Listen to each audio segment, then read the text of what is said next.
Okay, hello everybody. Welcome to the presentation. Thank you so much. We've got to get like a 1 minute countdown. That way I can open it up because I have to have more time to do this. So, Mr. Producer, I'll have to fix that.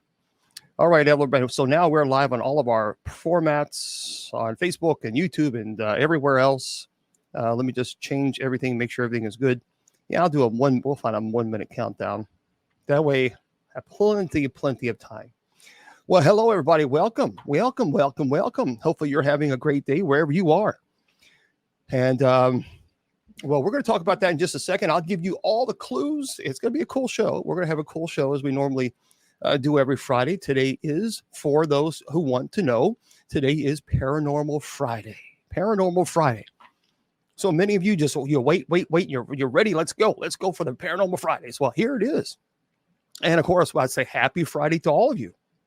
Wherever you are in the world, hopefully you're having a good Friday. And for those of you who celebrate Christmas, hopefully the Christmas was wonderful for you and your friends and family as well. And, of course, in the Catholic Church, we still, let me charge this up. There we go. Oh, yep. I just realized it makes a lot better if you guys could probably hear me. As far as our friends there on TikTok, I forgot to do. Every time this stupid little microphone thing, it's a little small thing, and it goes over the microphone, and I knock it off all the time. I knock it off, and it just I'm gonna have to find it anyway. What are you gonna do? We'll find it a little bit later. Well, all the hustle and bustle is over. Hopefully you didn't spend too much for your Christmas. A lot of people, boy, I tell you what, they go into big debt. And so, well, let's see, who is this? Yeah, well, hello. Yeah, so here we are, folks. Here we are. It is, like I said, it's Paranormal Friday. Tonight we're going to have a lot of really cool conversations. Here's for those of you who are new, this is how we do this. I answer questions at 8 p.m. Eastern Standard Time. So if you have demonology questions, paranormal questions, theological questions, I will address them at 8 o'clock. But for the first hour, I give a presentation on a topic, and I'll tell you the topic in just a second. But first, before we do that, we have to get through the business aspect of the show. I want you to make sure you go to this website because these are the producers. They produce the shows. So the Sunday night Bible studies, the Wednesday night Bible study, Friday paranormal, open mic on Saturday, they produce them. So please go to this website at kgradb.com. KGRAD as in dog, B as in bicycle.com. Now they have a wonderful website there. It's really, very cool. And of course, if you put your bishop as your promo code, you're going to get 30% off your subscription. They have amazing shows there. And yep, this show airs there as well. But you got to put Bishop as your promo code. So again, that's very, very important. And you save some money. That's what you really want to do, save some money. Now, also, if you want to go to my website, it's very, very simple. BishopJamesLong.com. That's it. BishopJamesLong, LONG.com. And then finally, if you want to go to the church's website, well, all you got to go is usocc.org. There you go. So hopefully I've given you all the information you need. And I know Mr. Producer is like, oh, thank goodness. Now I can go party. Mr. Producer is a party animal. I tell you, last week he was partying a little bit too much. The eggnog was flowing freely there in the studio. So, but we understand. You gotta have the good times. All right. Yeah.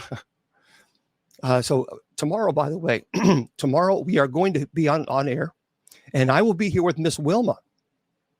So Miss Wilma and I will be here, and we will have a good time. I'm trying to get my cough drop.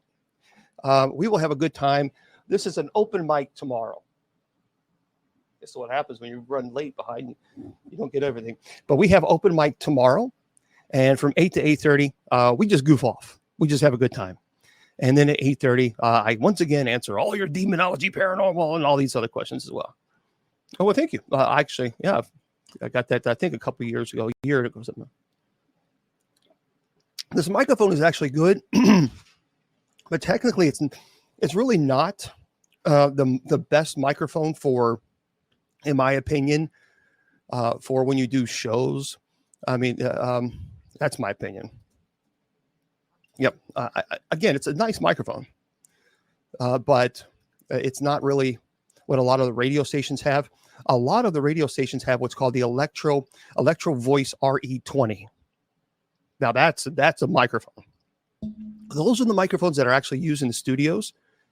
Like for my brother used to be a DJ in Louisville, and of course I've done radio interviews as well. So every time I go there, they always have that Electro Voice RE20 microphone, and that sounds the best as far as the bass, the clearness of the voice. These are not bad, but as far as in my opinion, if someone's asking about podcasting and what microphone I would suggest, if you really want the best condenser microphone, you have to go for the Electro Voice RE20. That is the best. But that's my opinion. Okay. Tonight we're going to talk. So here's what we're doing. The first hour, I really don't talk a whole lot of questions because I teach on a topic. And today's topic, the Enfield monster. The Enfield monster. This is a crazy story, folks. I got to tell you, if you've never heard of this story, sit back, kick back, relax, grab the eggnog with Mr. Producer, and I'm telling you, this story is cray-cray. I mean, it really is. It is crazy. How many of you have ever heard of this? What is called the Enfield monster? Enfield, as in rifle. No, Enfield. This is your Enfield monster. Have you ever heard of this? See, there's so many cryptids out there. There's so many monsters out there. You know what I mean? And when you read some of these things, but here's what's interesting, guys. Don't look it up. Don't look it up. Hold on. Don't look it up because I want you to be surprised.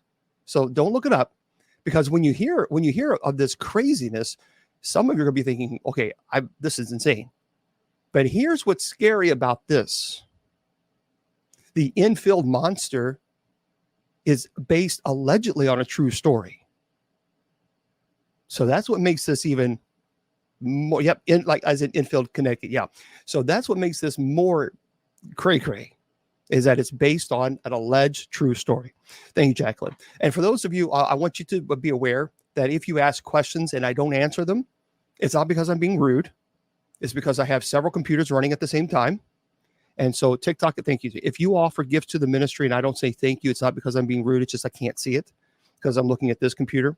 So thank you for those of you who are subscribing, and thank you for those of you who are offering to the gifts to the ministry. So thank you. Okay, let's talk about this crazy monster that allegedly exists. So this presentation that we're going to do, and again, hold the questions if you would until 8 p.m. I promise, just 1 hour, only 50 minutes from now. 50 minutes, just hold your questions, and then you can slam as many questions as you want. And remind moderators, if you just remind folks, today's presentation on the mysterious and intriguing Enfield monster. So we're going to embark on some crazy journey to unravel this legend and lore surrounding this cryptid, exploring its historical origins. We're going to talk about reported sightings. I'll tell you, the enduring impact on popular culture. Now, the image of this Enfield monster, it's really not. It's not a pretty picture. I mean, it looks kind of ugly, to be honest with you. But if you look at the image that it's supposed to be, it's this three-legged, ugly creature, and there's a lot of pictures. There's a lot of sculpting in this, and some of them are just really, really bad.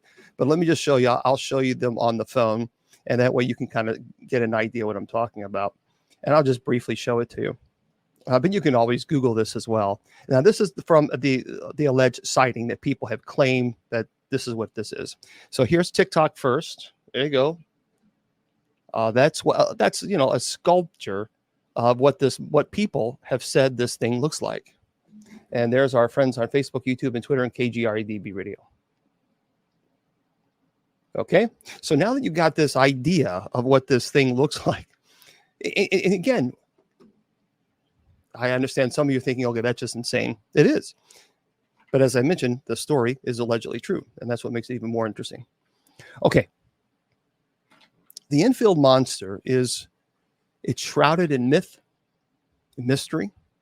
It's captured the imagination of locals, researchers, enthusiasts, even investigators who take this deadly serious. I mean, you're not going to, this is hardcore stuff with them. Now, as we delve into the depths of this cryptid, this legend, we're going to examine the earliest documented sightings and the characteristics ascribed to this creature. It's a place in the cultural tapestry of folklore. Now, throughout the next hour here, or 50 minutes or so, we're going to navigate through the historical context of Enfield, Illinois area. That's where this allegedly takes place. We're going to dissect eyewitnesses' accounts, analyze the creature's portrayal in popular culture. We're going to contemplate the broader implications of cryptid phenomena on human culture and imagination. So without further ado, let's go. Well, here's the $1 million question that we have to say. Well, what is this Enfield monster? And hello to all you guys. I appreciate you guys being here. The Enfield monster is a cryptid. That is what... Christine says it looks like a deformed gecko. You're right. It kind of does. It kind of does. But it's a cryptid. And it's a creature whose existence is suggested by alleged, and it is unsubstantiated evidence. Now, the Enfield monster specifically gained notoriety due to a series of reported sightings in the small town of Enfield, Illinois in the 1970s. So now get this. Descriptions of this Enfield monster typically portray it as a large, hairy, ape-like creature, but that picture, that doesn't look anything like ape, standing around 7 feet tall and emitting a piercing, high-pitched sound. Well, to me, that sounds like Bigfoot. So you're already getting some discrepancies between what the portrayals of what people think and what's reported. Now, the creature was first sighted by Henry McDaniel and his family in April of 1973. And they actually reported that it attempted to attack their home.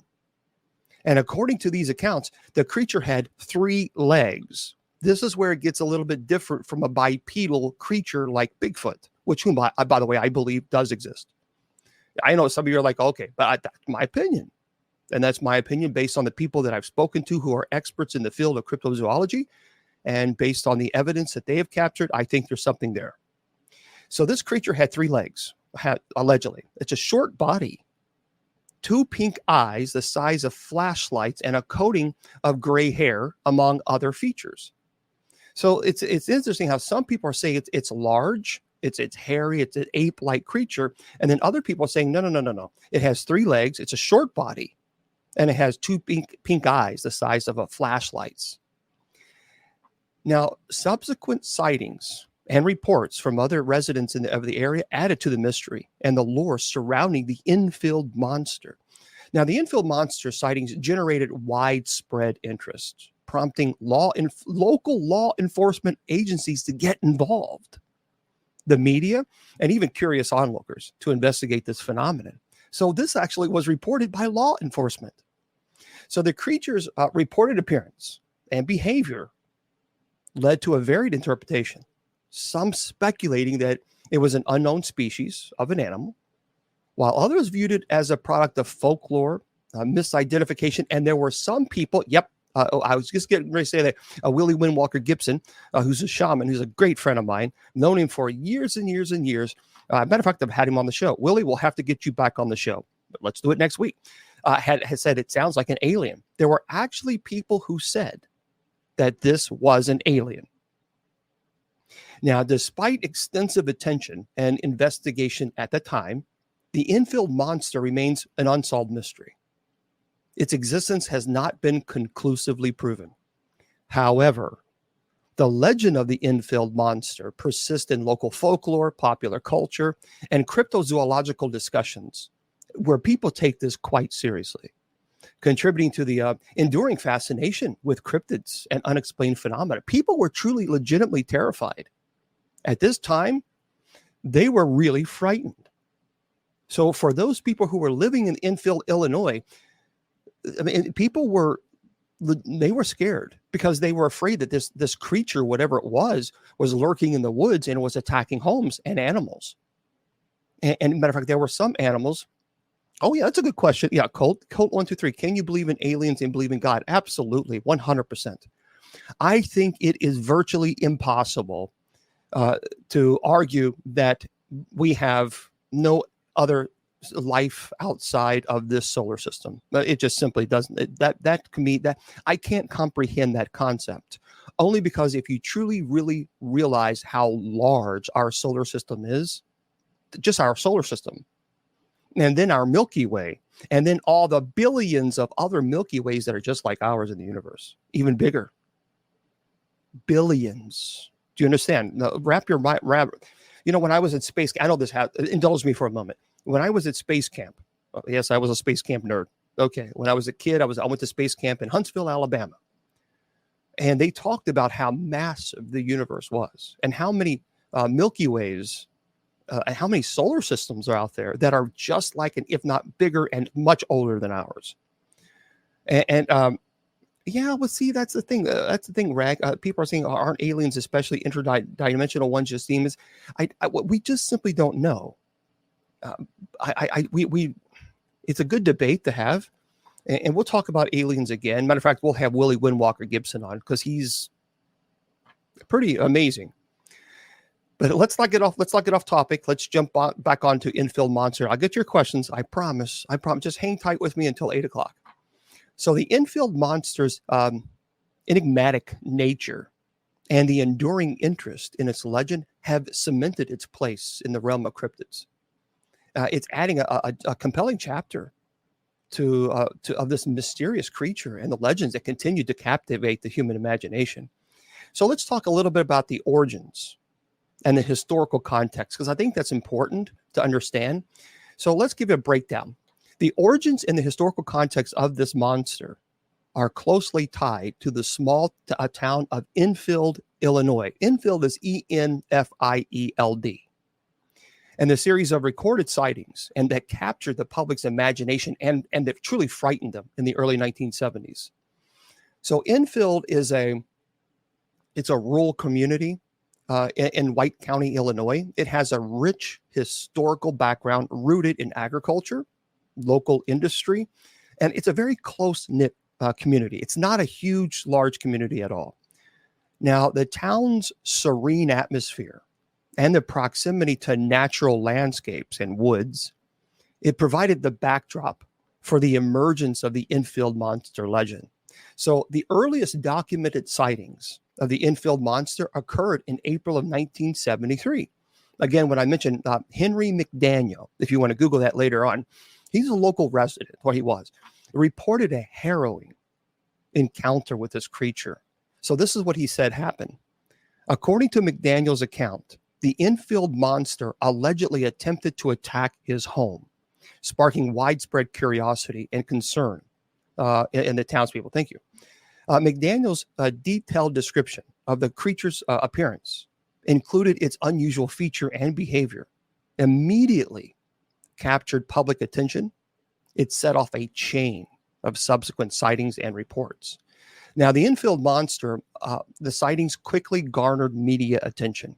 There were journalists who arrived, investigators, curious onlookers, police, the local law enforcement, and relevant authorities. They became involved, and it was a serious attempt to investigate this phenomenon and reassure the community everything is going to be okay. So it wasn't just McDaniel who saw this. Now, the historical context of the early 1970s with this backdrop of social and cultural change undoubtedly influenced the reception and the interpretation of the Enfield monster sightings. See, the era back then, it was marked by a growing interest in unexplained phenomena, cryptids, and the paranormal, reflected in popular culture and media at the time.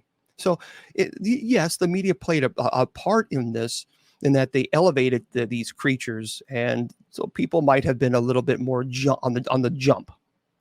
Now, the Enfield monster's emergence occurred within the broader context of cryptid lore and enduring human fascination with the unknown and the unexplained. Its reported sightings and subsequent impact on the local community exemplify the intersection of folklore, local legend, human imagination, reflecting the enduring allure of cryptids and their ability to captivate the public's attention. Some even reported that animals were missing or even mutilated.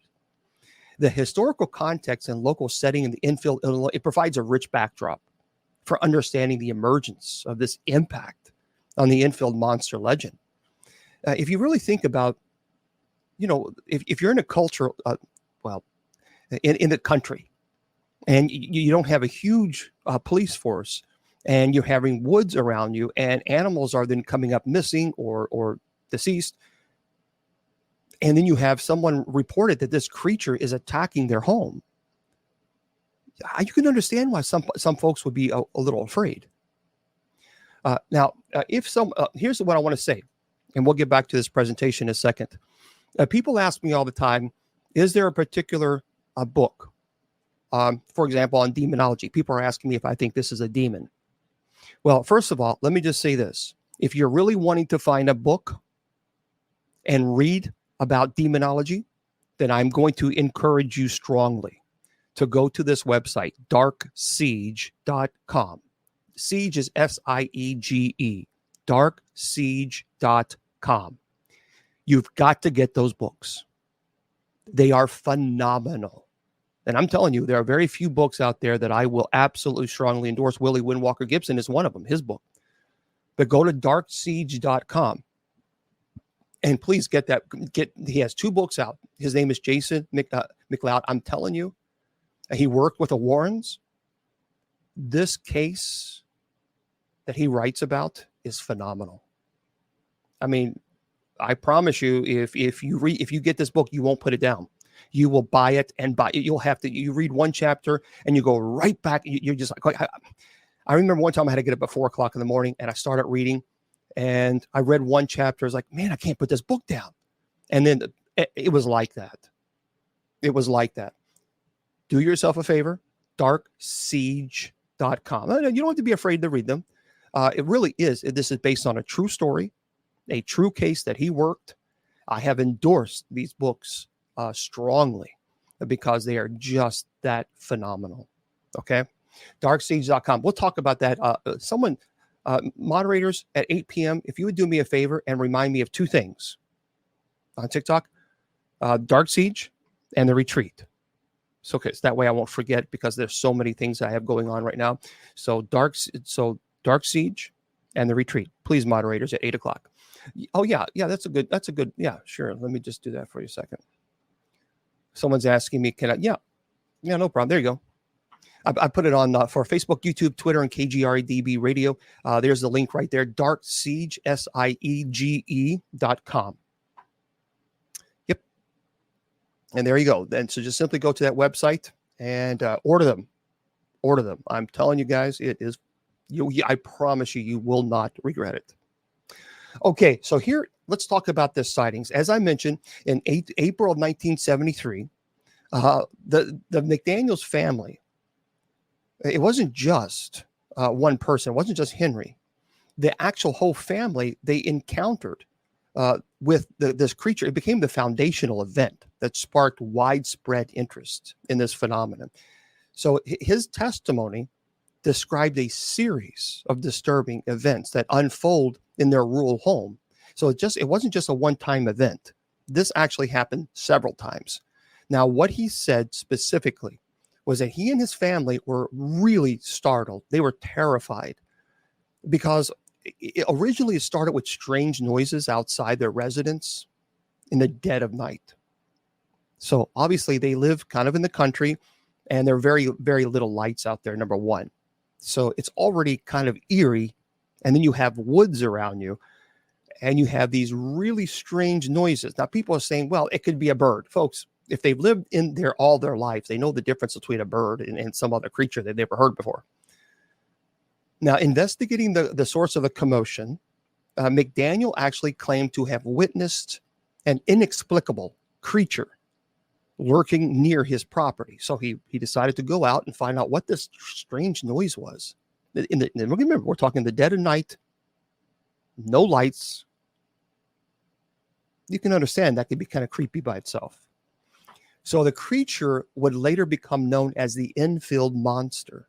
And he described it as a towering ape-like entity with a peculiar and unsettling appearance.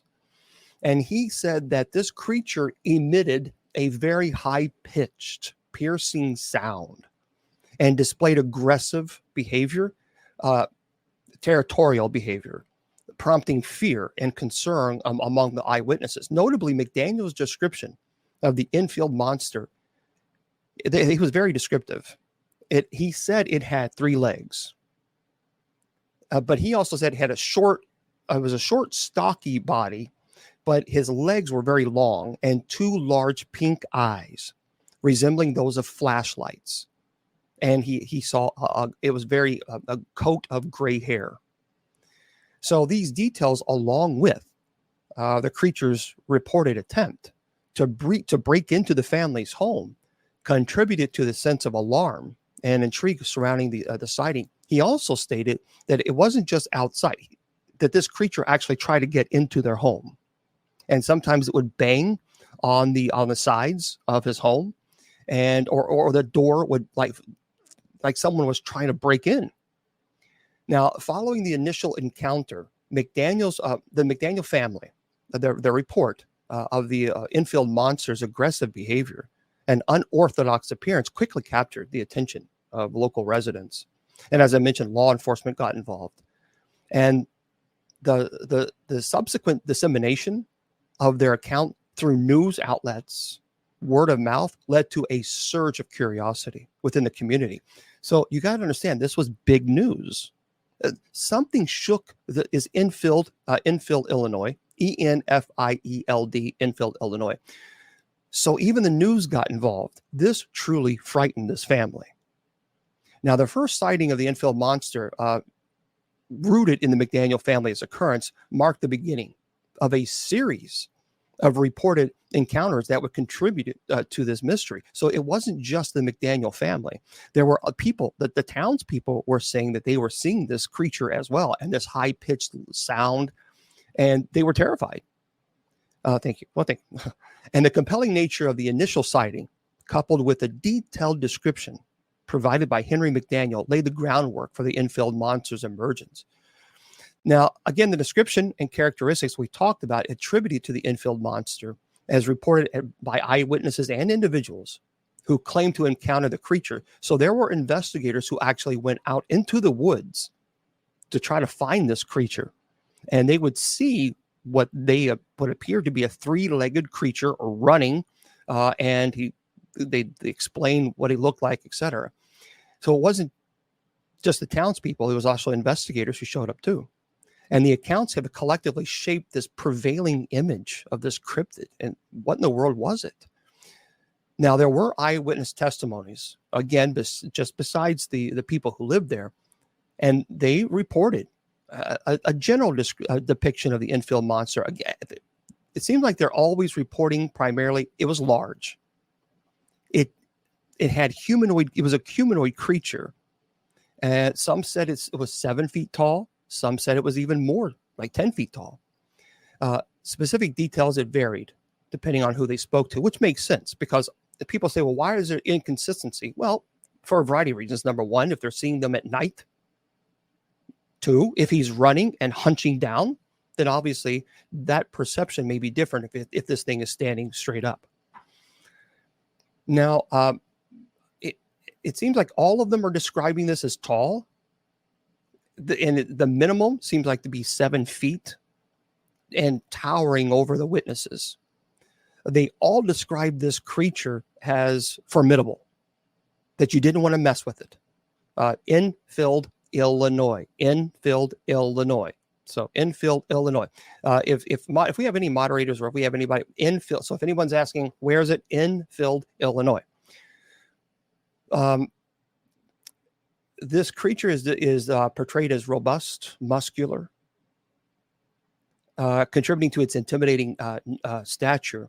The limbs, as I said, reports have mentioned the creature having 3 legs, a feature that sets it apart from conventional animal anatomy. I mean, you would think Bigfoot, 2 legs, bipedal. But the eyes, it seems like every single person described this creature as having large, some say small, but they all said it has glowing or like a luminescent eyes. Some people said it was red. Some people said it was pink. Every one of them have said that it's almost like a reflector, like a flashlight or a reflector. You know, you have a light outside, you know, a reflector. That's how they reported this thing. Now, a lot of people reported it had a coat of gray or even dark fur covering its body. So why would there be discrepancy? Well, because if there's light and you have shining a light on it, you could see the gray. If it's not and it's dark, perception is it's dark fur. But it does seem that fur is something that everybody says this thing has. Witnesses have described the texture of the creature's hair as unkept, coarse, sometimes even matted. The vocalization is what many people have said is really frightening.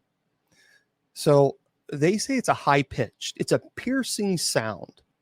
It has been characterized as eerie, unsettling, distinct, very distinct from typical vocalizations, not a deep grunt or growl. Everybody has basically said who have seen this said that it was in fact aggressive. Now, could it be territorial? Well, certainly. Some accounts have depicted the creature as displaying aggressive, even charging, like a lion would, or a bobcat, or even a gorilla. And this aggressive behavior, including attempted to even approach and attack individuals. And reportedly, it has attacked homes. Now, these reported characteristics have contributed to the mystique and intrigue surrounding this Enfield monster, shaping its portrayal in the public consciousness. People dismiss it and say, well, I just think that's nonsense. Here's the problem. If it was just one person that was reporting this, then you could kind of scratch your head and say, I don't know about this one. But it wasn't just one person. There was quite a few. And not only was it the locals who were reporting this, but allegedly even police have said, yeah, there's something out there. We don't know what it is, but the police have said that they saw this. Investigators say they saw this creature. We just simply don't know. And that's what makes this so interesting. So the reported sightings of the Enfield monster, it prompted various efforts to investigate this phenomena. As I mentioned, local authorities got involved, researchers got involved, and this investigative pursuits sought to substantiate the existence of the creature. They wanted to understand its origin. Unfortunately, did they catch did they catch this creature? Well, no, they didn't. Well, a serial burglar. Well, see, that's the problem. You could say it could be a serial burglar, but it had three legs, and its eyes was more of a reflector. And this high pitch was unnatural. They described it as something that humans could not possibly make. Now, as I mentioned, law enforcement agencies in the Enfield, Illinois area responded to the reported sightings. So the reports were so dramatic and constant that the law enforcement started conducting inquiries and even patrols aimed at ensuring the public safety and addressing community concerns. So this became such an issue that a lot of people were seeing this and were terrified. And the law enforcement's involvement, they assessed the validity of eyewitness testimonies. and they wanted to provide some type of sense of security. But here is the scary part about this, I think, is that law enforcement said that some of these reports seem to be legitimate, in that there were people who were reporting seeing this creature at different times who did not communicate to one another and described exactly what they saw. And apparently what they saw matched quite often what another person saw. That's very interesting. Now, members of the local community and even the nearby areas, they actively participated in efforts to investigate this creature. They shared accounts of their own sightings with police, with news, with each other, organizing community discussions. And they actually collaborated to gather information or evidence related to this cryptid. And individuals with an interest in cryptozoology, that's a study of hidden or unidentified animals, they were drawn to this Enfield monster reports, seeking to apply scientific methodology to the investigation. So they wanted to use equipment to validate this claim. And this included field research, interviews with witnesses, collection of potential physical evidence that would support the existence of this cryptid. As I mentioned, the media coverage got involved because it became such widespread attention garnered by the Enfield monster, led to extensive media coverage, with news outlets and journalists documenting the reported sightings, conducting interviews, disseminating information to a broader audience. And that facilitated the sharing of eyewitnesses' accounts. It contributed to the public's awareness of this phenomenon. And scientific and pseudoscientific perspective, some investigations involved individuals with expertise in relevant scientific fields, such as zoology and wildlife biology, actually got involved with this. That is how serious this was. Now, they sought to analyze the reported characteristics and behavior of this monster, and pseudoscientific approaches, including speculative theories, unconventional methodologies, were also applied by some researchers and enthusiasts. While the investigations into the Enfield monster generated considerable interest and discussion, conclusive evidence substantiating the existence of the cryptid remain elusive. How can you have so many people see this creature and yet there's no evidence? They gain no evidence except for eye reports. Despite the concerted efforts to understand the reported sightings, the Enfield monster has remained steeped in mystery, even today, leaving its status as an unverified cryptid, open to ongoing debate and fascination. The investigation surrounding the Enfield monster, it illustrates the intersection of folklore, community engagement, pursuit of knowledge. A lot of people want to dismiss it and say, oh, this is just stupid. This is just ridiculous. It's just well, you weren't there. You weren't there, and neither was I.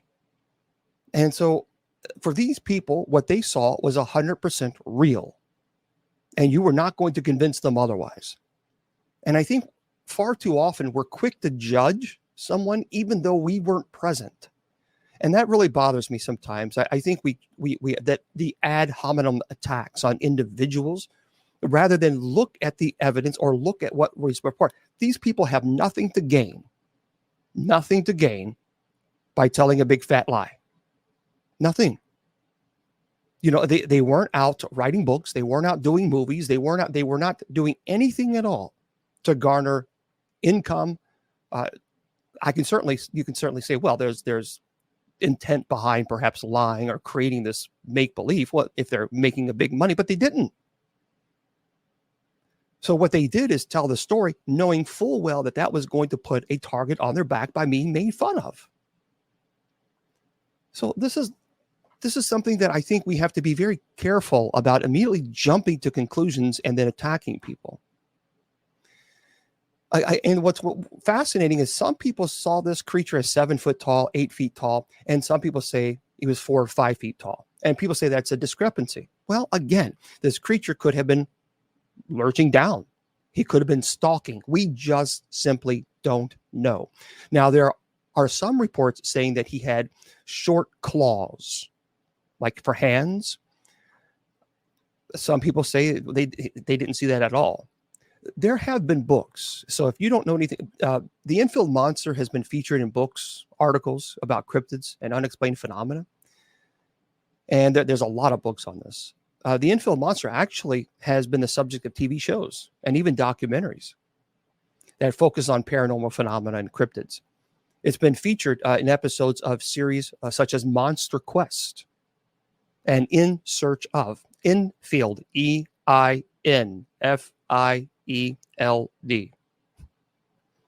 Yeah, Enfield. Say one more time. Enfield, Illinois. Okay. Now, while the Enfield monster, you're very welcome, has not been the central focus of major. That's it. That's an interesting thing, though. If you think about this, the Enfield monster that garnered so much attention and terrified people in the 1970s, that has not, as of yet, to my knowledge, been the central focus of a major motion picture.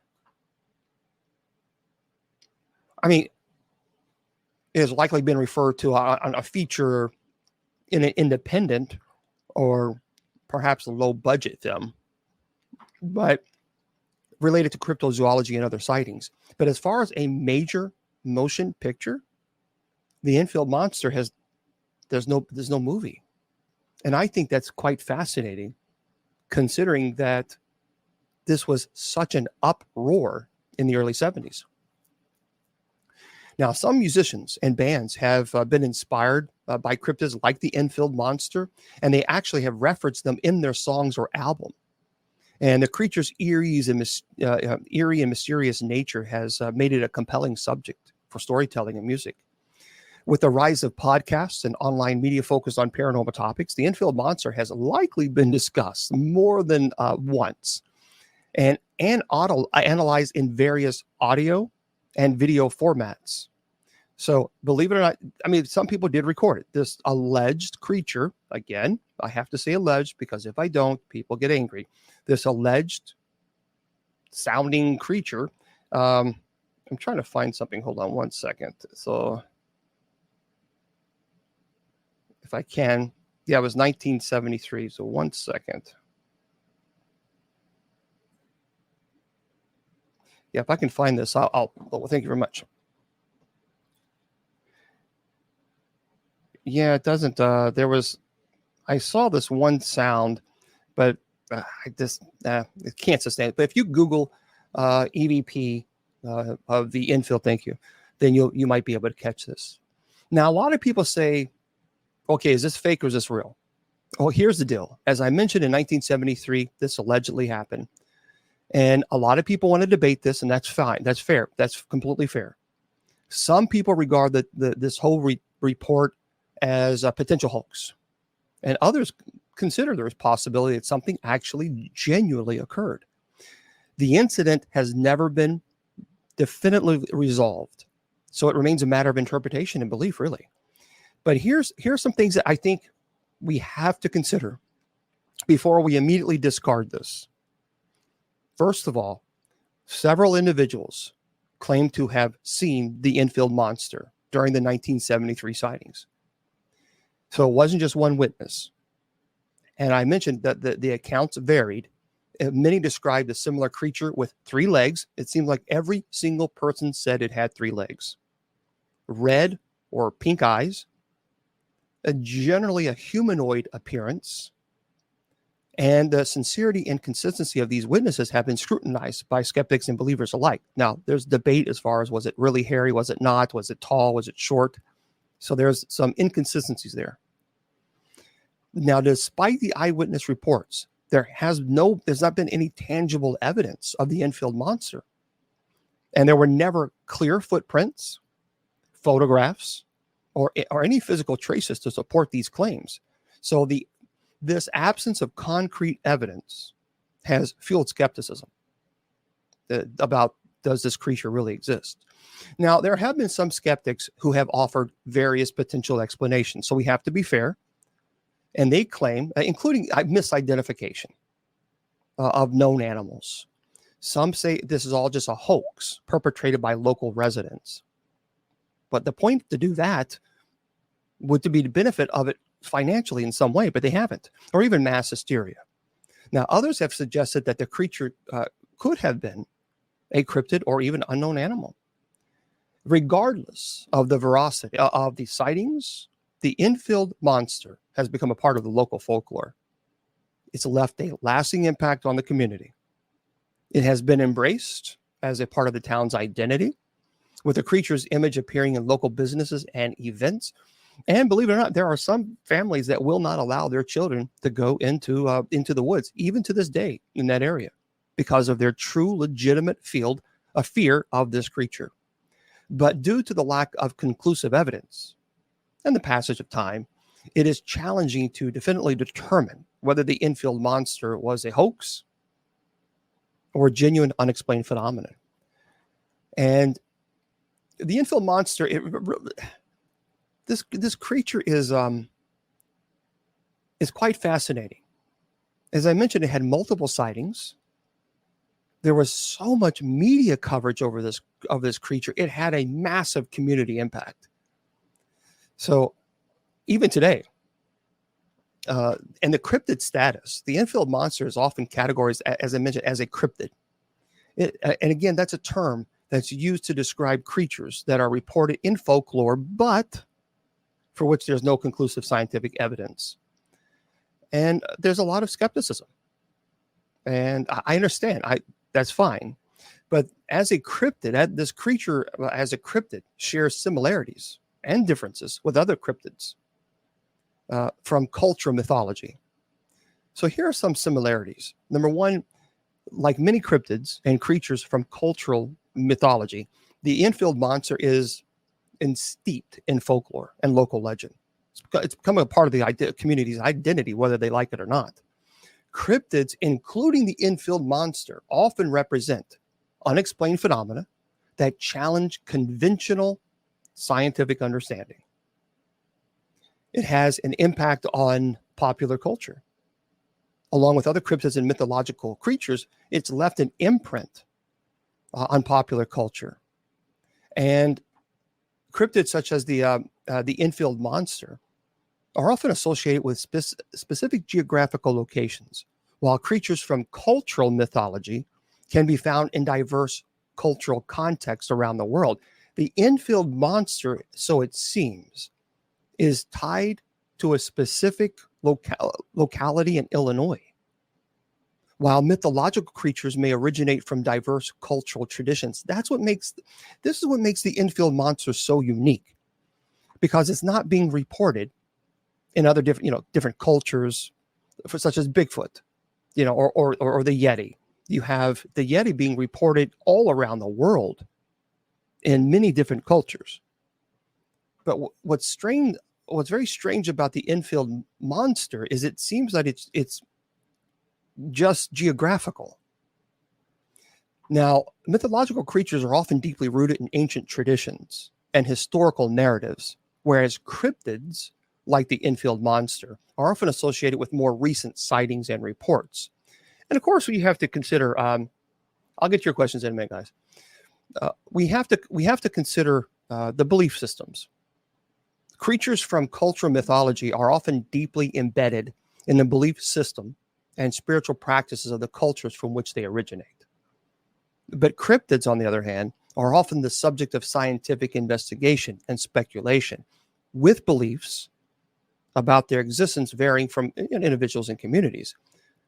I think the Enfield monster shares some commonalities with creatures from cultural mythology and other cryptids.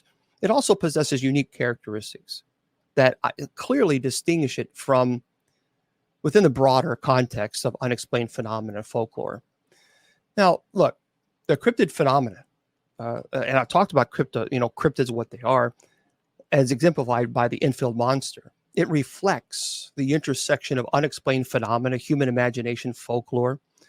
Cryptids are creatures that are reported in folklore and myth, but for which there is no conclusive scientific evidence. So the phenomena, encompasses a range of mysterious entities. Now, yeah, certainly you can argue this is all human imagination. The Enfield monster, it illustrates how human imagination plays a pivotal role in creation and perpetuation of cryptids. It talks about folklore. Cryptids, including the Enfield monster, often become enmeshed in folklore and local legend. And sometimes it does it. The story becomes embellished. They become bigger and bigger and bigger. And before you know it, now the Enfield monster come down in a spaceship. And I think because there have been so many sightings, the initial report, the local impact, the media coverage, the continued interest, that makes us at least scratch our head and say, let's kind of figure out if there's anything else going on. Now, I talked about it is possible that this whole thing was misidentified. It's possible that it was a hoax. It is possible that there were psychological and perceptual factors that played a role here. For example, factors such as suggestibility or expectation, group dynamics. It can influence how sightings are reported. We got to be fair. There's natural explanations, environmental factors, unusual weather events, wildlife behavior, other natural occurrences. It could have contributed to the reported sightings. Also, mass hysteria. We have to be careful about mass hysteria.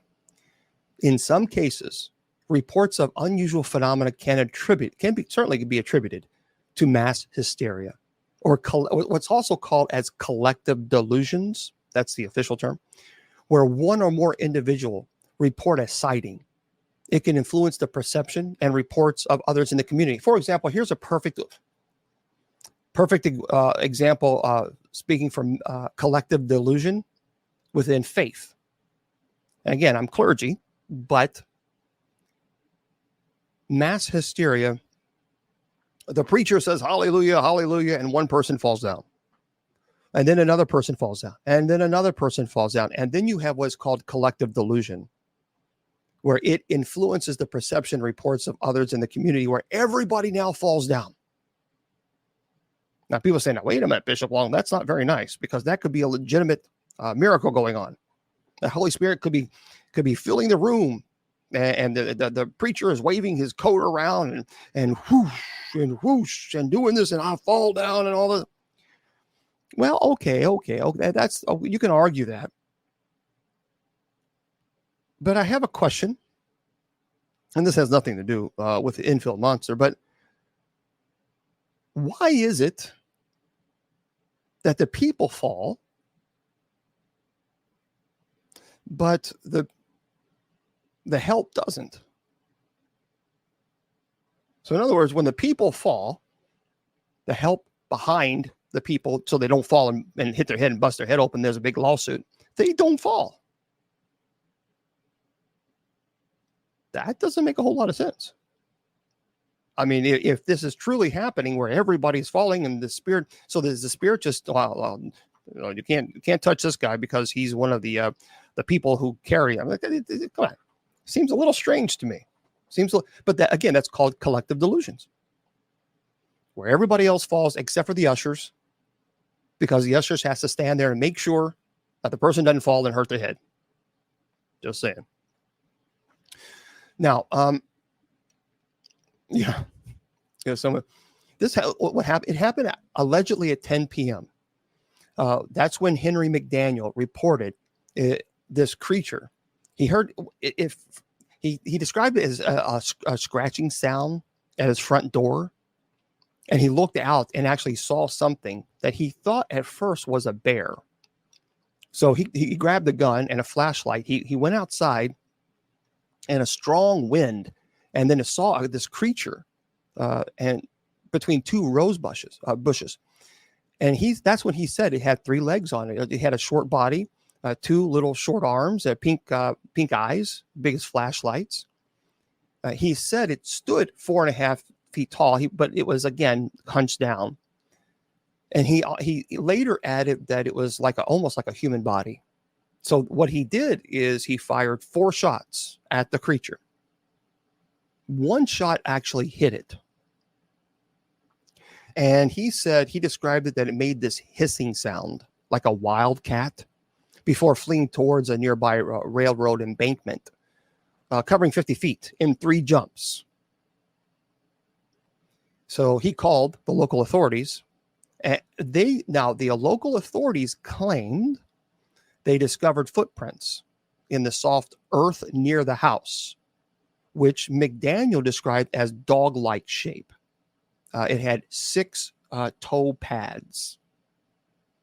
And so the police considered McDaniel to be rational and sober.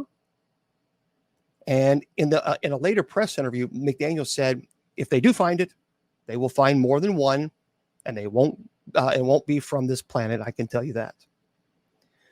So there was investigators interviewing nearby residents were told that Greg Garrett, as a 10-year-old neighbor of McDaniel, claimed to have encountered the creature a half an hour before McDaniel did, and that the creature actually had stepped on his feet, tearing his tennis shoes to shreds. But the boy later told Western Illinois University that his report was a hoax. So that wasn't a very good thing. So 2 weeks later, May 6th, McDaniel called the radio station, WWKI, claiming to have seen the creature again at 3 a.m. in the morning. And it was negotiating the trestles of the railroad tracks near his home.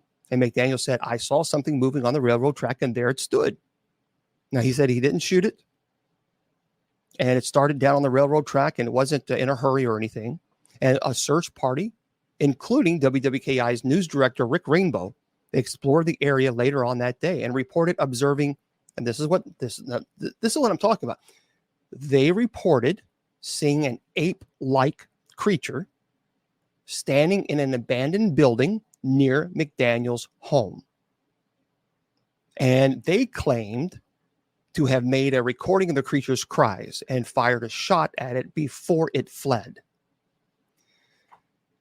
And cryptozoologist Lauren Coleman investigated the case and the sound recording.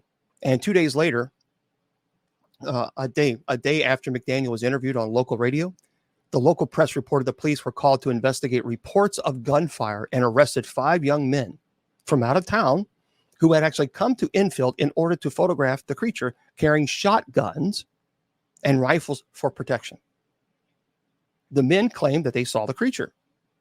And the White County Sheriff dismissed the reports of this monster hunting expedition as an exaggeration, saying that the men were just out drinking. So that they were charged with hunting violation. The incidents were reported widely in the press at the time. I mentioned it was in newspapers throughout the state. And there was an interview on radio station WGN Chicago, articles in the Chicago Daily News, several places. And after the arrest of these 5 men who had arrived to hunt the creature, residents of Enfield expressed fears that press coverage would lead to further monster hunters who would ultimately inadvertently shoot citizens or livestock. And it was actually suggested that the creature may have been a kangaroo, as Jeremiah had mentioned, escaped by a nearby zoo. And that would explain the 3 legs, the description. Now, but McDaniel was adamant that the creature was not a kangaroo, having owned such a creature as a pet while on a military service in Australia, and noting that kangaroos have narrow faces and tracks that leave claw marks. So following the media coverage of the creature, an Ohio man contacted a local newspaper stating that the creature may have been his pet kangaroo, Macy, which had been lost or stolen a year previously.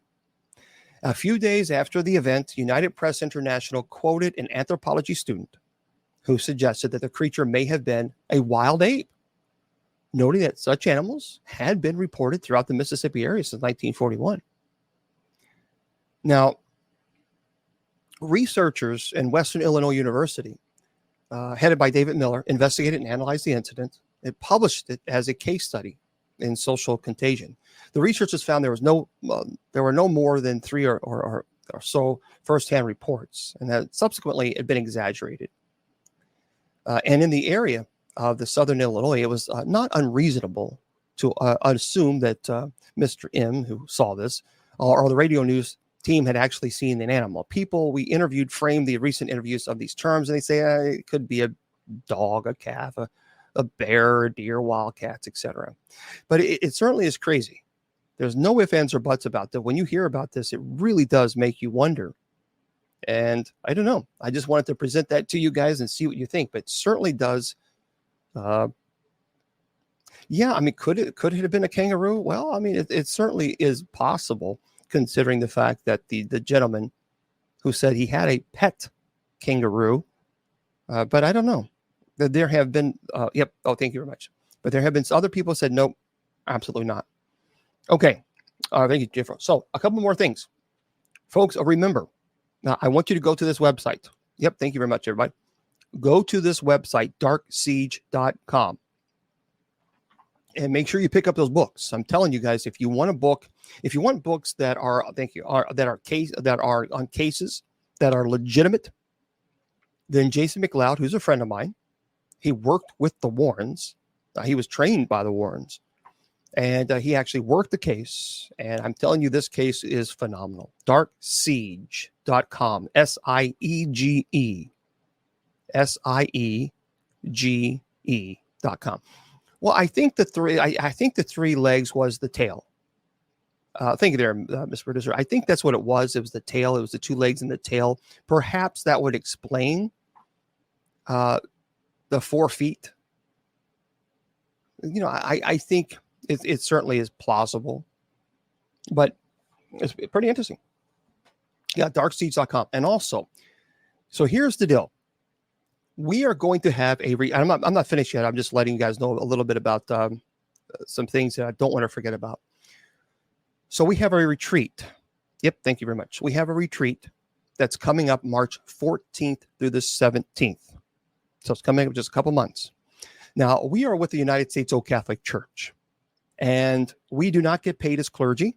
So we don't receive a stipend. We don't receive a salary. We don't receive a housing allowance. We do this ministry 100% free for you, the community. No stipend, nothing. But that's okay, because we are passionate about ministry. We have 3 individuals who will be ordained to the priesthood. I will be there. I'll be ordaining them. And of course, our abbot will be there, and our Benedictines, and there will be individuals who will be making their perpetual vows as well. But it costs money to get to these locations. And none of us have won the lottery yet. So if you would like to help one of the deacons, I am not asking for help for me. I'm not asking for help for any of the leadership. What I am asking is to consider helping our deacons. Yeah, I mean, sure. No, I appreciate it. Someone sending me a message on Messenger. I know I'm not here to ask for help from myself. I'm here to ask help for the deacons. And yeah, I know this is my format, and I know this is my social media, and I certainly could say, "Oh yeah, help me," but that would not be that would be inappropriate. So if you would like to help the deacons, please consider it. So go to Bishop James Long. Oh, no, actually, it's not Bishop James Long. I think it's USOCC. Yeah, USOCC.org. Yeah, you can go to the retreat. It's open to the public. So go to USOCC.org. and click on what's called the retreat button. If you the retreat link, and if you do that I would really appreciate that very, very much. So let me just put that in here, USOCC. That way we can keep that in the chat. So retreat. There you go. Yeah, it's USOC. Oh, I said com. Sorry. USOCC.org/retreat. That's the thing. My bad. Yeah, it's not .com. I don't know why I keep saying .com. I have, let me delete that. I have USOCC.com, but it's USOCC.org/retreat. And we have our 3 deacons there. And they have, however they receive donations, it's there for you. Please consider helping them. They would appreciate that. So would I. And they're very, very, very devoted to this ministry. They're very devoted to helping you. They are involved also in demonology. And so you never know. Thank you there, Mr. Producer. You never know if you're one of the families who contacts the Society of Saint Benedict, that our abbot is the owner and control, and he governs. So you might need our help, and we never charge, never will. And so this is one way how we can help our deacons. So. Well, that's a great question, Susie. Respectfully, the Catholic Church in Rome has so much money. Why aren't you assisted from Rome? That's a great question. We are actually not affiliated with Rome.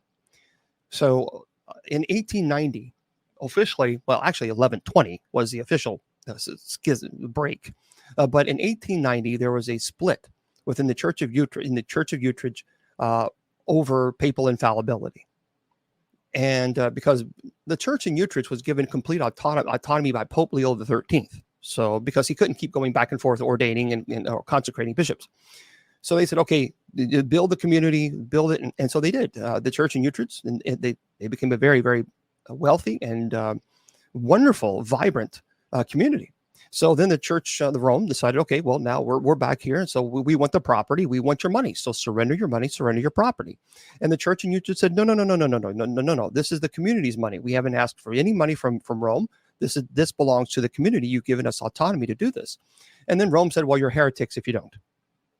And so then the Pope declared himself infallible. And they said, no, this is overreach. There's no man infallible. Now, people say, well, again, if you're going to argue, then you're invalid, all this other stuff. No, actually, there's an article called Dominus Jesus that was written by Ratzinger, Pope Benedict, and also by Pope John Paul, that states any church that has apostolic succession is considered validly Catholic. I'm very aware of all the documentation that Rome. I studied in the Roman Catholic priesthood for 6 years. I studied in graduate school. I'm quite familiar with the documentation on the Old Catholic Church. Rome does acknowledge Old Catholic lines, and so that's why we are not in alignment with Rome. We acknowledge that the Pope is the Bishop of Rome, but we receive absolutely no stipend, nothing for Rome at all. So that is why we do. We are here to help as many people as we possibly can, and so we certainly appreciate. Yep. You can ask questions. We certainly appreciate you guys helping out if you like. Okay. St. Michael necklace is at your store. Okay, yeah. You can also, if you want to go to my store, you can. It's bishopjameslong.com/store, or just click on the store link. And we do have Saint Benedict necklaces and Saint Benedict bracelets. Saint Benedict is the patron saint for exorcists as well as police officers. So if you would like to purchase one, I'll be more than happy to bless it for you for free. And just go to bishopjameslong.com and click on the store link. Okay, so there you go. How was it meeting my dear friends Bishop Cloud and Bishop Phil? Oh, I think they're great. I think Bishop Cloud and Bishop Phil, he just, good guys. Good guy. And I have known Bishop Cloud for so long. And as well as the Bishop Phil, and I finally got to meet them at our event that we did with Jason McLeod, and it was good. It was good to meet them. It's so crazy. You meet people from online, and you know them, and you get to develop a friendship. But it's so different when you actually get to meet them. And so yeah, that was nice. That was really nice. Well, thank you very much, Jane. I appreciate that. So if you guys have questions, feel free to ask. I'll be more than happy to do the best I can to answer them in my limited ability. But no. We're usocc.org. usocc.org. I studied for the Roman Catholic priesthood for 6 years. I received my minor orders within the Roman Catholic Church. I have not, Maribel, I have not. Nope. Are you one of the U.S.? I don't understand. Are you of the UOU or U? You have to explain that one because I don't know the abbreviation. I'm not familiar with the abbreviation. I apologize. Oh yeah, he's a good guy. Good guy. Great guy. I like Bishop Cloud.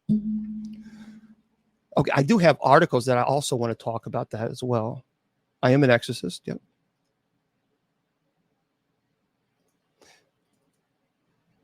Oh, you're very welcome. Very welcome, Pat. I would love to have Mr. Producer. I need to talk to Andrea Perrin and see if she wants to join us again, because I would really like to talk to her about the Conjuring House. Have you ever heard of the glass breaking out of nowhere, sign of death? I've heard of that theory, but I think that's more of a wives' tale. But thank you, Susie. Oh, great, fantastic. Yeah, she's a great friend of mine. I love Andrea. Andrea, for those of you who don't know, Andrea Perrin is on next, and she'll be on at 9 p.m. Eastern Standard Time. Andrea she grew up in the Conjuring House. So, she grew up there. So you're not going to find any better source of information about the Conjuring House than her. So, can someone donate? What? Oh, it's usocc.org, usocc.org, and just click on the retreat link. That's it. Yeah, I have actually 110-page documentation that shows my apostolic succession to Peter. Oh, what's apostolic? Apostolic succession is Peter laid hands upon this disciple, this disciple lays hands, this disciple, et cetera, et cetera. So that's what it means. Bishop Greer got banned on TikTok. Why? No, I didn't hear about that, James. He got banned. I don't understand. What was my worst exorcism? Yeah. Oh, by the way, Andrea Perrin is on next at 9 p.m. Eastern Standard Time on kgradb.com. So if you wanted to listen to Andrea, watch her, you need to go. KGRAD as in dog, B as in bicycle.com. And don't forget, go there and subscribe. But put Bishop as your promo code. You're going to get 30% off your subscription. They have great shows there. Thank you very much, Judy Ann. They have terrific shows. And it's already inexpensive. So if you love the paranormal, make sure you go there. I have heard Andy, yes. Okay. No, as far as I've performed 31 exorcisms. They have been successful only to God, thank God. And I would, as far as the worst, the one that was most emotional, she was 68 years old. And that was an incubus case. And that was unbelievably violent. So that probably was the worst. But as far as, my first exorcism was one that really caught my attention, because you can read about exorcism and read about what happens and the manifestations, but until you're actually there in the presence of a demonic, it's a different world, a completely different world than reading about it. So I don't think so. I don't remember that. No. I know, James. Isn't it terrible? Yeah, Susie, the Pope's Exorcist movie, I didn't like it. I did not like it at all. I actually, the beginning and the middle was okay. The beginning and middle, I thought they did a great job with infestation. I thought they did a great job with even oppression, the stage of oppression. But the end of the movie was so stupid that I actually got up and walked out of the theater. It was just so utterly dumb. And I thought, that's it. I couldn't do it. Okay. Can you describe that doll that you exercise? Well, I didn't exercise it. See, you can't exercise. You don't perform an exorcism on a doll or perform an exorcism on a house. You bless those items. You perform an exorcism on the demonic entity that has infested itself within the home, or even an attachment. So there's a big difference between for a blessing to removal of the attachment versus an exorcism. And you have two types of exorcisms. There's the solemn rite of exorcism, the minor rite of exorcism. This doll was crazy. It was crazy. The family, the mother bought it. She was obsessed with this doll. She went to some store, an antique store, and she became obsessed. And so she purchased it and she brought it home. They had it was a big home, and it's like a McMansion kind of a thing. It's a 3-story home, and she brought it home, and then activity started occurring in this home. And within, I think, a week or two, I forgot what it was, the entire house burnt down. I mean, the whole house completely burned down to crisp. This was on the Legion of Exorcists show that I was on. The whole house was nothing. So they contacted me, and I showed up. And when I pulled up, of course, it was in ashes. There was nothing there. There was nothing. The only thing that I could see when I pulled up was a bookcase. It was a metal bookcase, and there was something on top of it. I thought, well, that's kind of odd. And so I met the family, and she said, "Let me show you where the entrance was." And so I walked in. She said, "This is the parlor," and all that. And then to the right was the formal living room. And so when you saw to the right, there's nothing there. So you had to use your imagination. And there was a big staircase in front. But there was a big metal, elaborate, beautiful bookcase, and it had burnt marks on it. And on top of this was this doll. Now, this doll, which was very odd, it's porcelain, but it's a clown doll, and everything burnt to a crisp. That was the only thing standing, which made no sense. None. Now, on the fabric of the doll, the clothes, you can actually see the burnt marks, and you can actually still smell you can, if you smell it, you can the burn. But it was quite odd. It was very, very, very odd. So yeah, I have that, and I do take it to presentations when I do demonology. I think, well, you can watch all the shows on KGRADB radio. So kgradb.com. It's also on the Facebook, and I believe on my YouTube page. I have not seen The Shift, but I definitely want to see it. The Shift is supposed to be absolutely amazing. Amazing. Father Dan, I'd have to know his last name. So, by the way, if you're wanting New Year's Eve, and by the way, New Year's Eve, I will be here this Sunday. So I'll have Bible study as I normally do. It'll be 8 p.m. Eastern Standard Time. So I'll be here at 8 o'clock with you guys. So if you have no plans and you would like to have plans, well, join us. That would be great. The Shift is a pretty amazing movie from what I have seen on the trailer. And yeah, The Shift. Unfortunately, it hasn't really gotten a huge amount of. I wish it did. I think it needs to have more publicity. But yeah, it's pretty intense. It's pretty. The actor who plays the demon is Emil McDonough, I think, or McDonough. And let me tell you something. This guy, he was amazing. He's an amazing actor. So I don't want to tell you too much about it, but I'll say in 2008, a hedge fund manager, Kevin Garner, is fired following the collapse of Bear Stearns. So Kevin goes to a bar where he meets a woman named Molly, who approaches him on a dare from her friends. The two hit it off. They get married. And years later, Kevin and Molly are now estranged following the death of their son, Daniel. So Molly has become an embittered alcoholic, and Kevin is unhappy in his job. And as he works for a much younger boss, Brendan. And Brendan hates Kevin because his parents lost their home in the subprime mortgage crisis. So after learning that he'll be fired, Kevin leaves work and is in a car accident. And Kevin is apparently pulled from the wreck by a mysterious stranger who identifies himself only as the benefactor. And the benefactor tells Kevin that he is actually shifted. He shifted him to another reality following the accident. And they are in a parallel universe. I don't want to say any more because I don't want to ruin it for you. But the benefactor is not so much a benefactor. So it's intense. It's a really, really good.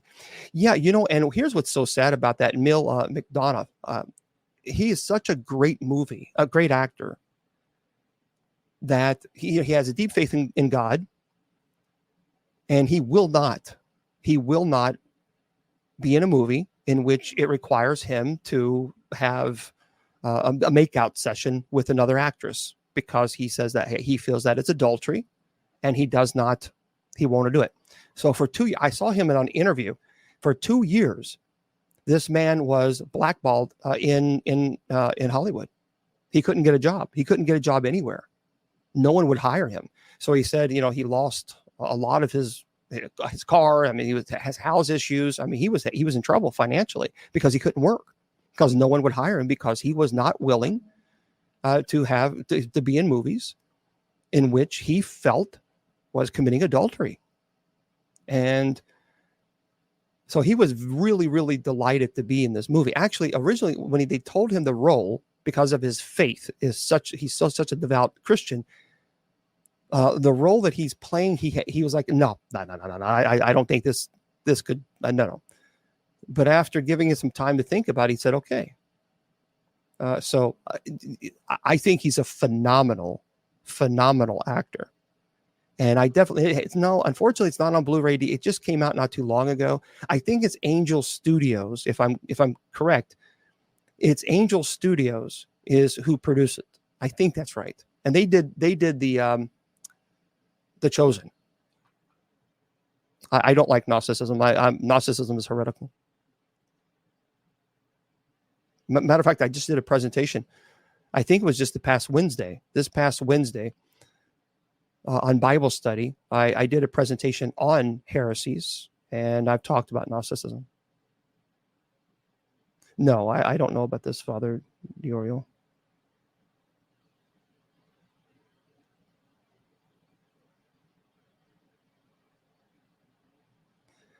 Annie, I tell you what, that's a tough one, isn't it?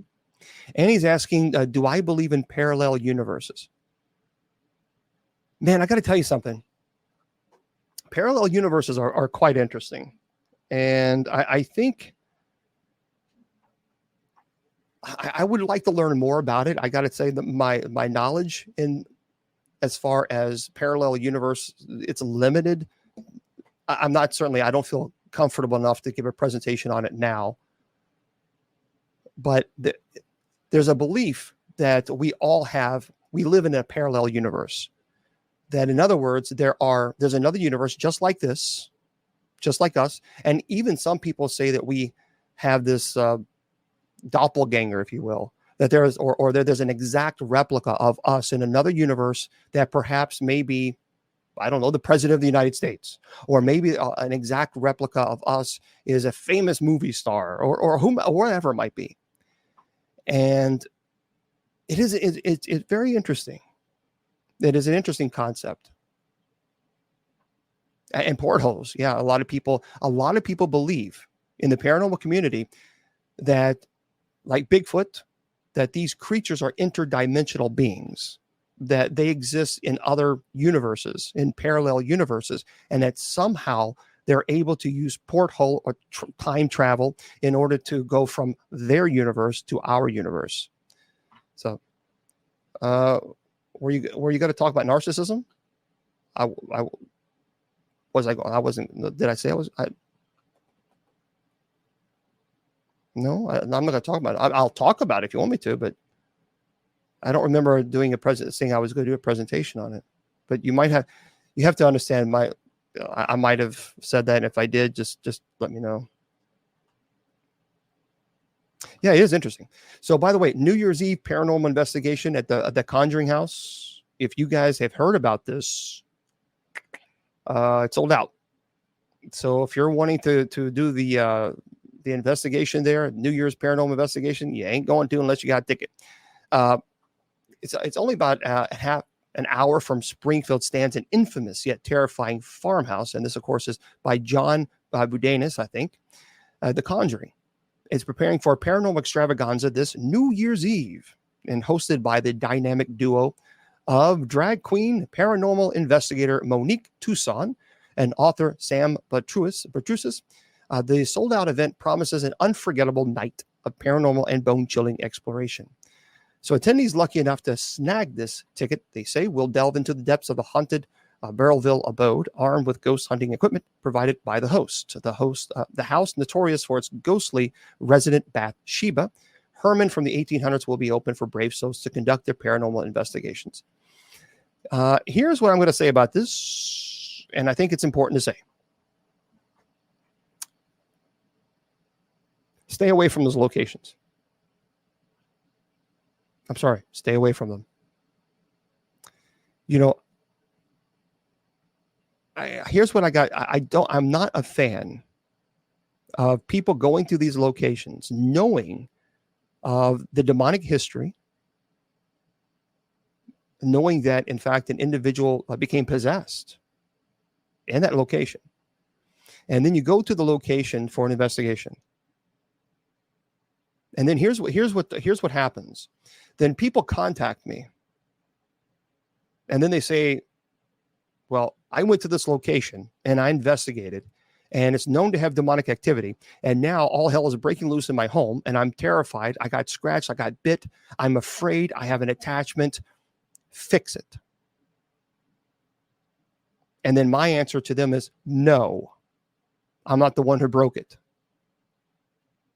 And then they get upset with me, almost as if they are entitled to me coming up and showing up at their house, spraying fairy dust or whatever, that somehow sprinkling this fairy dust and is going to just poof, everything is going to go away. And then I'm going to take care of all, as if I am culpable for that. Well, I wasn't the one who gave the invitation. So let me make this abundantly clear to everyone. If you go to a location that's known to have demonic activity and then you get attacked, don't expect clergy to show up and fix your problem that you caused. You gave the invitation. Accountability is something that we need to talk more about within the paranormal community. Accountability is something that is almost as if people hold us accountable, clergy, because of their actions. I'm the one who did it. People ask me all the time. They say, do you ever go back to Bobby Mackey's? Why would I? What's the point? Why? The reason is I went there with the Ghosts of Interest cruise because I was there to make sure that they were okay. In fact, they weren't. But I tell people, why? What is this fascination about going to these places that are known to have demonic activity? And people say, well, I want to see it. I want to explore it. And then what do you do when you do see it? Run away? Well, it's too late. You've already given the invitation. So you can't show up to a location that has demonic infestation just because you want to see it or you want to be entertained.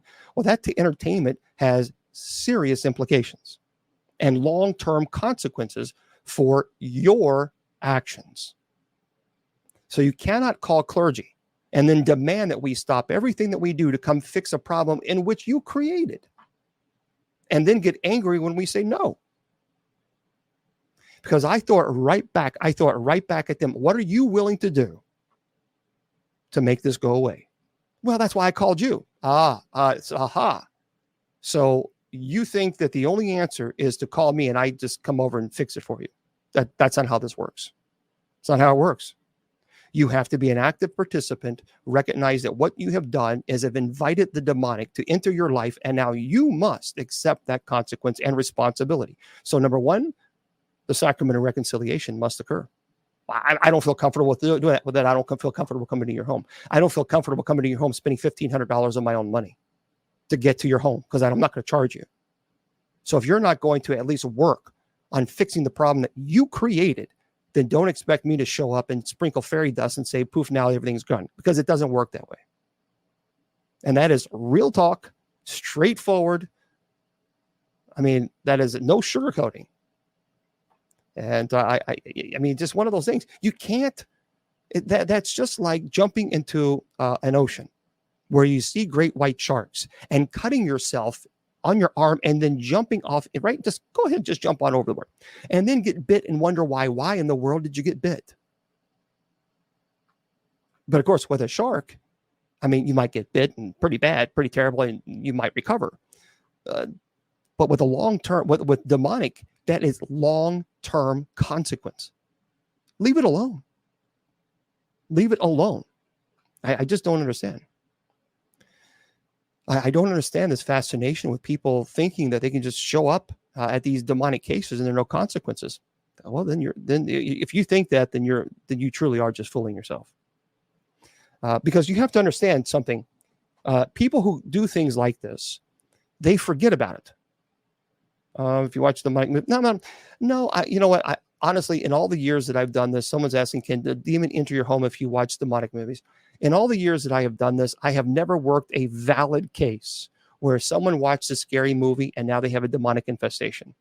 There has to be some form of invitation. There has to be intent. So the intent for what I mean by this is you go to a whole location. Let's say it has demonic infestation. Is anyone here? Can you do something? Can you push me? Can you scratch me? Can you bite me? I don't understand. Why would people do this? Because that is when you're going to get a reaction. You've given the invitation. See, I told Zach a long time ago. Well, I'll answer that question, Marcy, in just a second. I told Zach a long time ago. I said, Zach, don't you understand that you beating your chest like King Kong and pumping your arms and showing how tough you are, you're not, and saying, come on, I dare you to do something. You're not provoking that demon. That's not what you're doing. Well, what do you mean, Bishop? What do you mean? Let me tell you what I mean. While you're beating your chest and challenging this demon, thinking that you're going to stand up to it and come on, I dare you. That demon is within inches of your face. And after you say, come on, I dare you to do something, that demon is saying, oh, I will. Oh, I'll do something. When you're lonely, you're depressed, you lose your job, your wife or husband leaves you, you're in great depression, and that's when they're going to accept your invitation. Anybody, what you've done is not provoked. You have invited. And that's what I explained to him. Please understand the difference between provocation and invitation. Beating your chest and saying, come on, demon, I dare you to do something is not provoking. The demons are looking at you laughing, smirking. Oh, I'll do something. You've not provoked the thing. You've invited it. Provocation is when you go to a location that has a demonic infestation and you begin to pray. Now that's provoking. The minor rite of exorcism requires provocation, as well as even the solemn rite of exorcism. We are provoking the entity to manifest itself. When you are out there and you are inviting it, remember, demonic entities exist outside of time and space. So playing with a Ouija board, for example, utterly stupid. Why anybody does it is beyond my comprehension. Well, Bishop Long, I've done a million things and that's never, ever happened. Nothing has ever bad happened to me. And I always say to them, yet. Because see, what happens is you get used to playing with the Ouija boards and nothing happens. And then you get used to playing it more and more and more and more.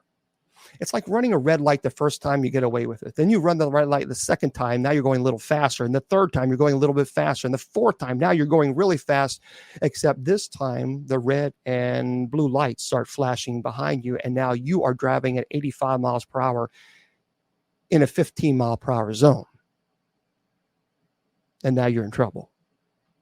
You see, demons exist outside of time and space. So 15 years to them, 20 years, 30 years for them is a blink of an eye. For you and me, it's a long time. So that's when they accept their invitation, when you completely forget about it. So why are Ouija boards stupid? Well, first of all, you're actually using a board to open a portal to connect with the spirit world in which you have no idea who you're connecting with. And furthermore, even more stupid, you're allowing that spirit to manipulate your body. That's a form of possession. To control the planet. Well, why would you do this? Why? Why would anybody give permission to any spirit to control their body to move the planet? Why? That makes no sense to me whatsoever. That is a form of possession. And yep, automatic writing is the same thing. Seance is the same thing. You're right. You're right. Scholar and spiritual discerner. Amen to that. Demons know how to get you interested in them. Yep, place activities, but that's true. That's ordinary demonic activity. They will entice you. Now, someone was asking, well, why do they use children? Why do demons attack children? Because here's the truth of it, and this is the nasty, ugly truth of it. because children who are not at the age of reason are not the target.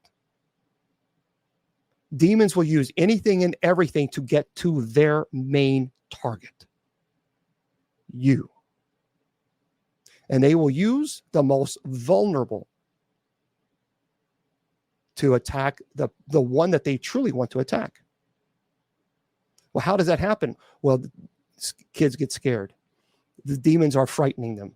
The demons are causing problems. Perhaps, let's just say, for example, I had a case once where a young girl at this time, well, she was on 17, 16, and she got very heavily involved in black magic. Summoning demons, and it was terrible, stupid stuff what she was doing. Now, she was in her 40s. She completely forgot about that, or late 30s, and she had some kids, and they were young, I think 9 or 8 years old. And these kids kept saying that they had this experience of this terrible creature, and it was scaring them and frightening them. And the mom was getting upset and it was getting really mad because she believed her kids, and the kids didn't want to go back in the bed at all. They didn't want to go there. They just were terrified. So the mother got mad. She went into her kid's room and said, I am the mother. I'm not going to put up with this. If you want to fight anybody, you fight me. That is invitation. Now, she's already given the invitation when she was 16 years old. But now she's given the invitation again. And they entice you. They use everything they can to get to you, because that is their main source. And they will utilize anything and everything. That is demonic entities. That's why it upsets me so much when people say that, oh, you can change the nature of demons. That is so stupid. That is so theologically it is unbelievable. It's ridiculous. Well, you can't. You can change the nature of demons. You can pray for them. The demons don't want your prayers. The demons laugh at your prayers. The demons mock your prayers. If you think you're going to change the nature of a demon, then you don't realize that you've already been beaten by them. They were in the presence of God, and that did not change their nature. They rebelled completely against God. And you think that because you're human, that somehow you're going to do what God couldn't?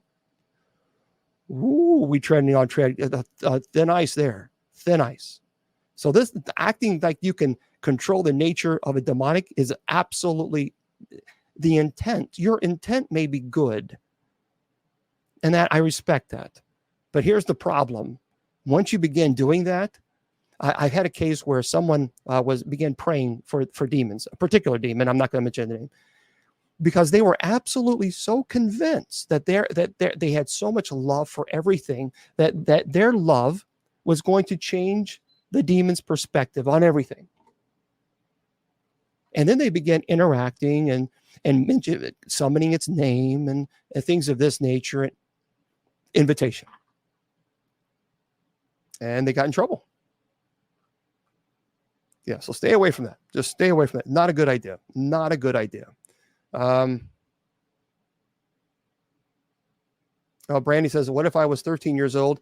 I play with one not knowing the seriousness of how dangerous they are. But since then, I became a Christian and have been ever since. Am I still being followed by something that may have come through that was demonic? Here's what I would say to you. Because you're 13 years old, actually, the church says that 12 is the age of reason. So, yes, you open yourself up. But here's what there is always something that you can do. Now, as Catholics, we do what's called the sacrament of reconciliation.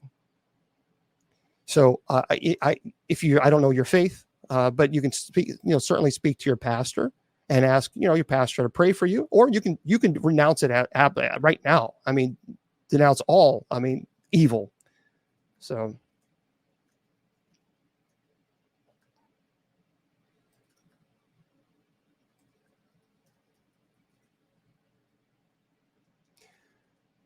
How do you protect yourself and prevent yourself from negative spirits? Well, first of all, again, don't ever, never, ever play with anything that's going to summon them.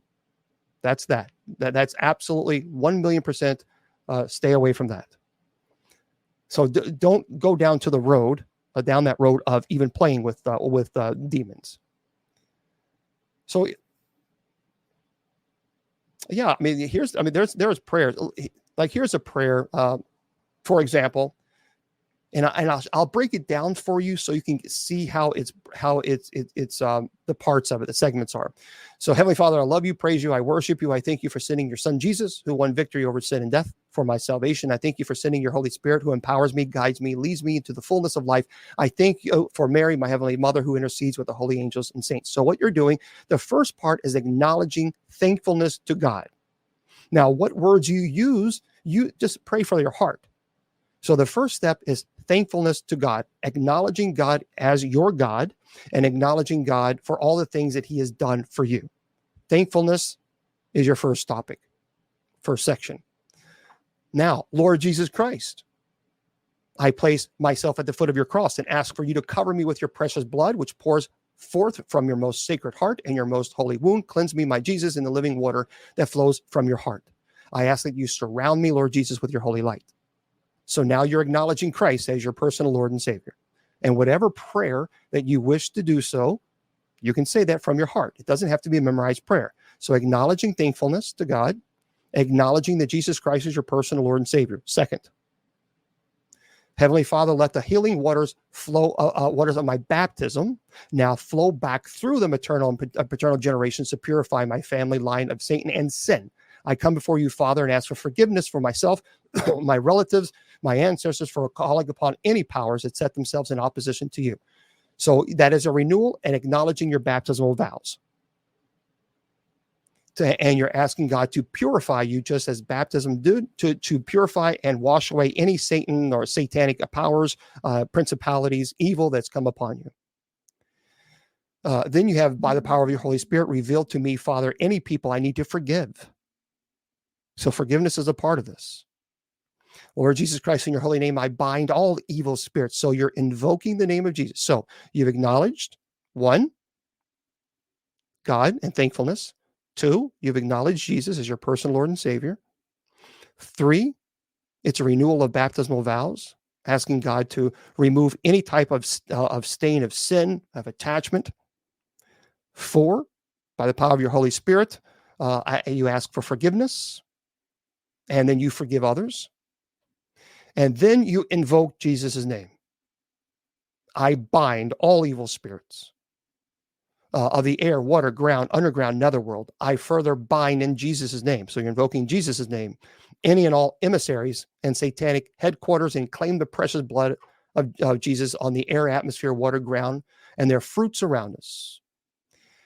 So again, it's very important that you call upon Christ, that you invoke the name of God, that you call upon the Holy Spirit, and you also denounce if you've done anything. For example, I break and dissolve any links and effects of links with anything that you've done.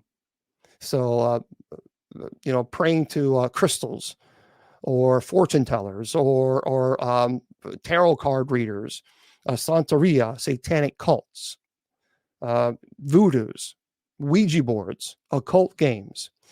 So you reject them. And yeah, I am not, look here, people can say whatever they want to believe, but I'm that's in the rosary. Yeah, certainly. I love the rosary. I did a presentation for the Men in Black. I'll have to do another one. I'll have to do another presentation on the Men in Black. It's a very interesting story, a very interesting presentation.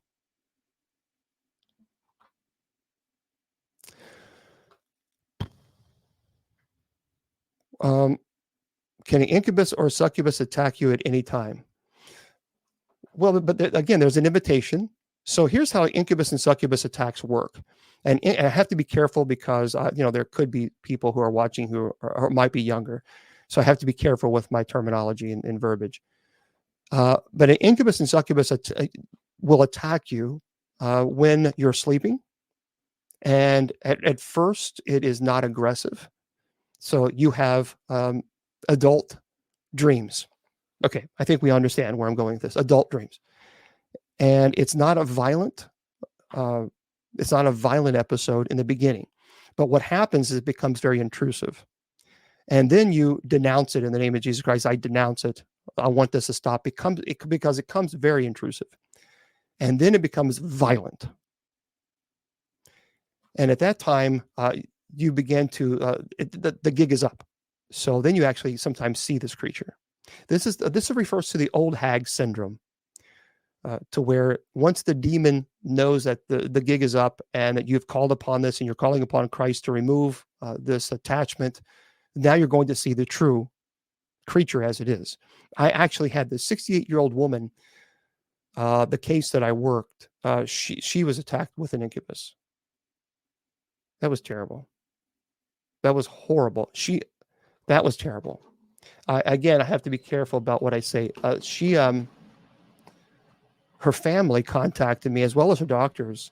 She was in the hospital, and she had been ripped apart in private areas, and she described it as a plunger being used.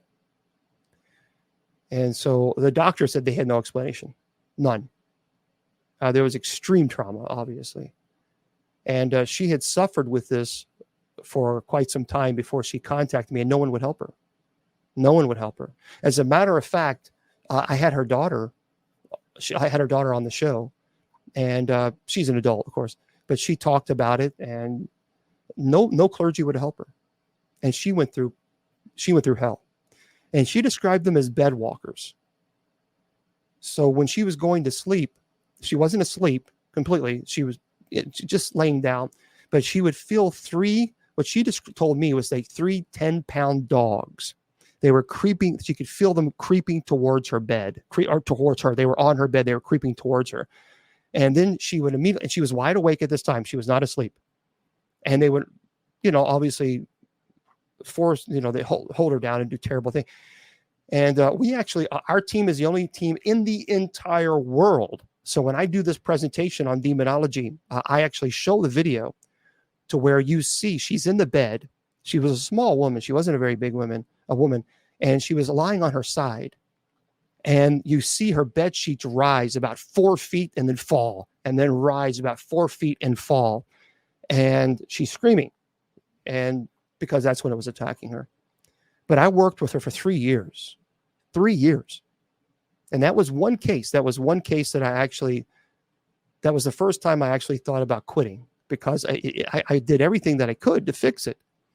And that's when I told you guys this before. I went to my mentor and I said, look, I'm doing this, I'm doing that, I'm doing this, I'm doing this. And he was an old priest, and he just looked at me and said, James, get off the cross and let Jesus have a try. And I was really upset about that when he said that. But I learned what he was saying after I calmed down a little bit. He said, you have a Messiah complex. You're not doing anything. And until you learn that you are an instrument that God is using, then you will never, ever help this person. Never. And he was right. He was absolutely right. I had to learn that this person would be relieved in God's time, not mine. So if it took 10 years, it took 10 years. It was not for me to question it. And I had to learn that, because, I did it out of love. I wanted that because I saw her, this torture, and I wanted to stop. I didn't want her to be tortured anymore. But what he said was true. And I learned a very, very valuable lesson that day. And I needed it. So anyway, I worked with her for 3 years. And the last year of her life, she was no longer being assaulted. Now, she would sometimes, okay, thank you, Ms. Burgess. She would sometimes feel the bed walkers, but they would never touch her. And then when she passed away of natural causes, her family asked me to preside at her funeral. And that was hard, because I grew to love her family. I grew to love her. She was like a grandma. I mean, she was the sweetest person in the world. And the only thing that we could think of how this started was Santeria. That was the only, she didn't do it. Someone in her family did some pretty bad stuff. So that's the only thing that I could have come up with as far as an explanation. Man, I can't believe it's already. So folks, here's the deal. Tomorrow, TikTok, don't go anywhere. I'm going to stay with you guys for a little bit longer. I will be here tomorrow at 8 p.m. Eastern Standard Time for open mic, 8 p.m. No, she passed. So I'll be here tomorrow at 8 p.m. for open mic. I'll answer all your questions. Miss Wilma will be here, and I'll be here. And then at 8 p.m. on Sunday, we have Bible study. So, but I'm not going anywhere, TikTok, so hang on. So for those of you who are on Spreaker, I'm going to say goodnight to you guys. And I'll be here again tomorrow. So hopefully you'll be there. Folks, I tell you all the time, your value does not decrease based on someone's inability or refusal to see your worth. Remember, you're priceless, and never let anybody tell you or convince you otherwise. Facebook, YouTube, Twitter, KGRADB Radio, and Mr. Producer. We'll see you guys next week. The Sacred Division has been brought to you by Bishop Long's online paranormal course. Learn demonology, angelology, paranormal studies, and genealogy. It's 100% online, and you learn at your own pace. Please go to www.bishopjameslong.com and click on the paranormal course link.